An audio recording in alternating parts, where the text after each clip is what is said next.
Саламатсыздар ма YouTube каналының көрермендері.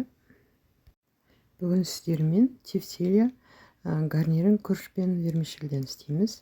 Істеу тәсілімен бөлісемін, комментарий жазып, лайк басып отырыңыздар. Сонымен бізге керегі фаршқа, тефтилияға паприка, тұз, қара бұрыш, қызыл бұрыш, сосын хмели-сумели приправасын қосамыз. Бізге қоруға май керек болады. Көкөністерден болгар бұрышы, картошка, сәбіз, пияз керек. Бір пиязды фаршқа қосатын боламыз. Көк пияз керек. Гарнирге күріш, вермишель қосамыз. Сонымен бірінші фаршын дайындап аламыз. Пиязымызды майдалап турап, үстіне тұз, приправаларын қосып, фаршын дайындап қоямыз. Дәміне қарай тұз, паприка, бұл жерде үлкен қасықпен қостым. Дәміне қарай қара бұрыш, қызыл бұрыш, паприка, жарты шайна ложкадай қостым. Осыларды жақсылап араластырып алып, тефтилия қылып, осылай шариктерге бөліп қоятын боламыз. Алдын ала дайындап қоямыз бұны.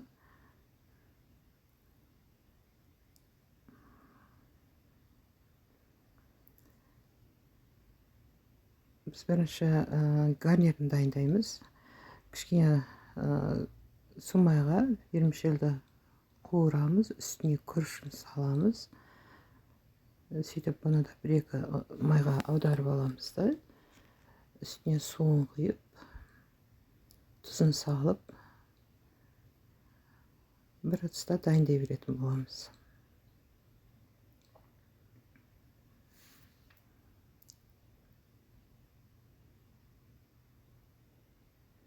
Шамасына қарай тұз, дәміне қарай. Енді шамалап майын құйып, тефтилиямызды қуырып алатын боламыз. Жан-жағын қызартып, қуырып аламыз. Бәрін біркелкі қылып. Міне осылай сыртын ғана қызартамыз. Енді осы табаға көкөністерін қуыратын боламыз. Пиязын майдалап тураймыз. Болгар бұрышын да майда төрт бұрышты етіп тураймыз. Сәбізін де осылай майдалап турайтын боламыз.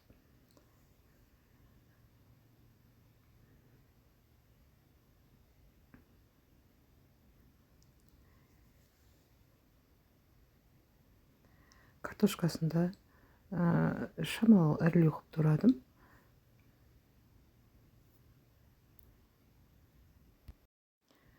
Осыларды табаға бөлек қуыратын боламыз. Шамалап май құйып, бірінші пиязын, сонан соң сәбізін саламыз.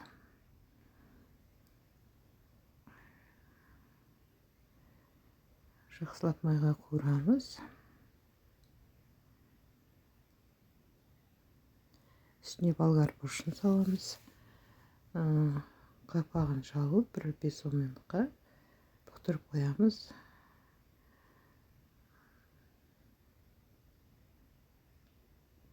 Пастасын қосатын боламыз бұған.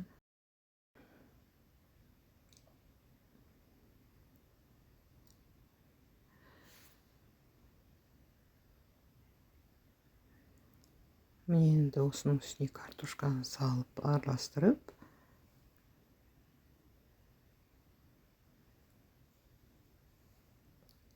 оның үстіне жаңағы қуырып алған тефтилиямызды салып, үстіне керегінше суымызды құйып,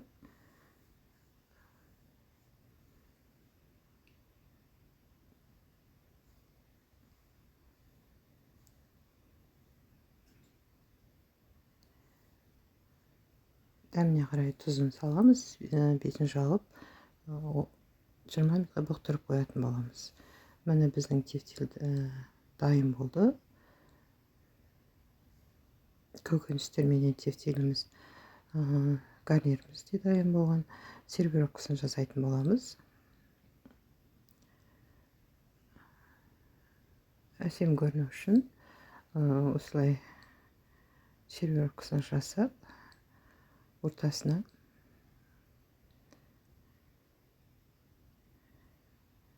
Осылай көкөністер мен тефтелімізді ортасына салып, дастарханға ұсынатын боламыз. Міне біздің тағам дайын болды. Күнделікті тағамнан жалыққанда осылай ерекшелендіріп дастарханға балаларға ұсынуға болады. Сіздермен бірге болған Лейла. Видео соңына дейін көріп ұнатсаңыз лайк басып комментарий жазып тіркеліп отырыңыз.